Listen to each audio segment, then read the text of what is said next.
patient, everyone. It won't be long now. What are you going to do? You'll soon find out for yourself. You know, it's odd. I remember looking at my watch after you fell that night. It was 9:32, right before I ran into Sam. Oh, I remember it so vividly. 9:32 on April the 29th, which means it's 3 years ago, almost to the minute. We're all here to celebrate a very grim anniversary.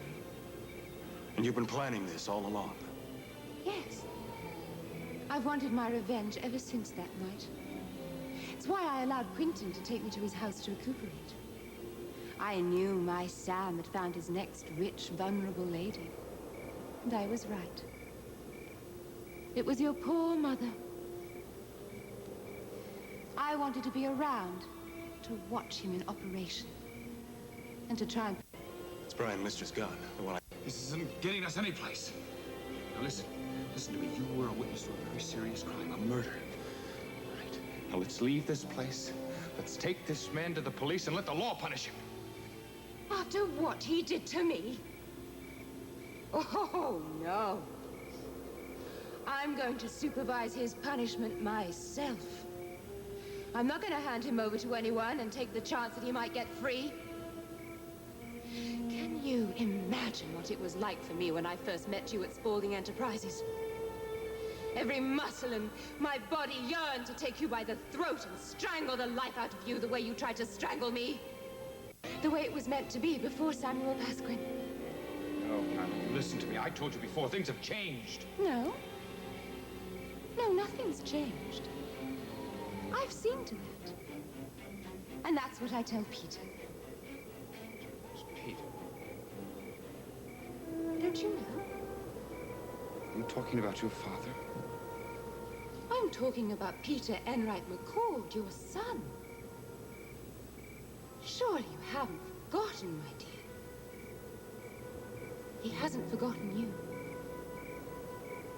Every night, when I tuck him into bed, he says to me, "Mummy, when's Daddy coming back?" And I tell him, as soon as Daddy's taken care of bad Mr. Pasquin. Not 9:15. Look, just forget it. He's not coming. I'm tired of waiting. Come here. I'll kill him if he does this to you. Oh, Okay, Tony, just hang. stop that. That kind of talk doesn't help anything. I'm sure he's got a good reason. And getting angry isn't going to help. Yeah, it's not like him to be so inconsiderate, you know? No, it isn't. Honey, you don't really believe what you said before, do you? Look, Mom, it isn't the first time that a man has gotten cold feet when he's thinking about getting married. Maybe Quintin just changed his mind and he couldn't bring himself to tell me. Oh, that's ridiculous. I really don't like thinking about this. I even hate to bring it up. But, you remember the night of the accident when he was, remember when he was going to tell me all about himself and he never showed up and it was the accident? Maybe that's what happened. Maybe there was an accident. Wait a minute. We can call the cops and see. Cartwright. What, you think he's with her? She was with him the night of the accident, and he was going over to see her tonight before he came to pick me up. You think he stayed there? Well, I don't think he wanted to be with her, but she'd do anything to keep him away from me. She'd do anything. It's almost time, everyone. It won't be long now. It's so close. Oh, can't you feel the excitement? Oh, no. No, probably you can't. But for me, the last 3 years of my life will be erased, and everything will be back to the way it was meant to be, as if the clock had actually been turned back. You can't do that, Mona. Don't tell me what I can do. You'll find out soon enough. Mona! Now listen to me. Why didn't you tell me that I didn't push you off that night, hmm? Why did you make me believe that it was my fault? Because if I'd told you, you would have deserted me. I knew that. But I needed time. Time to plan this night for all of us. So I used it to keep you. Did you know I could speak long before you knew it? I tricked you. But You were the one who hurt me the most, Sam. Then I'm the one you want to punish.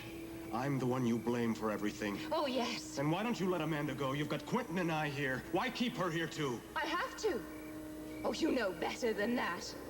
No, I don't. That sad little story you told us was very touching. But it wasn't entirely accurate. You left out a few important details. I didn't leave anything out. Oh, yes, you did.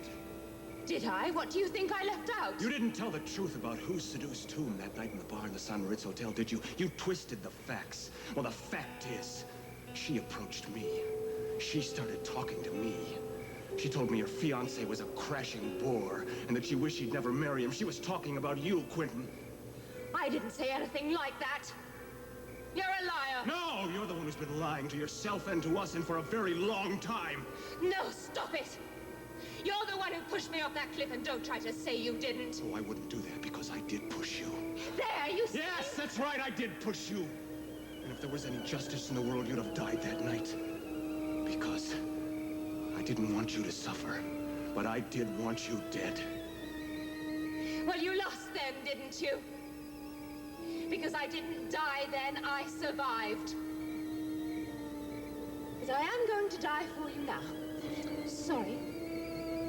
To be quite accurate, Amanda is going to die for me. No! No more!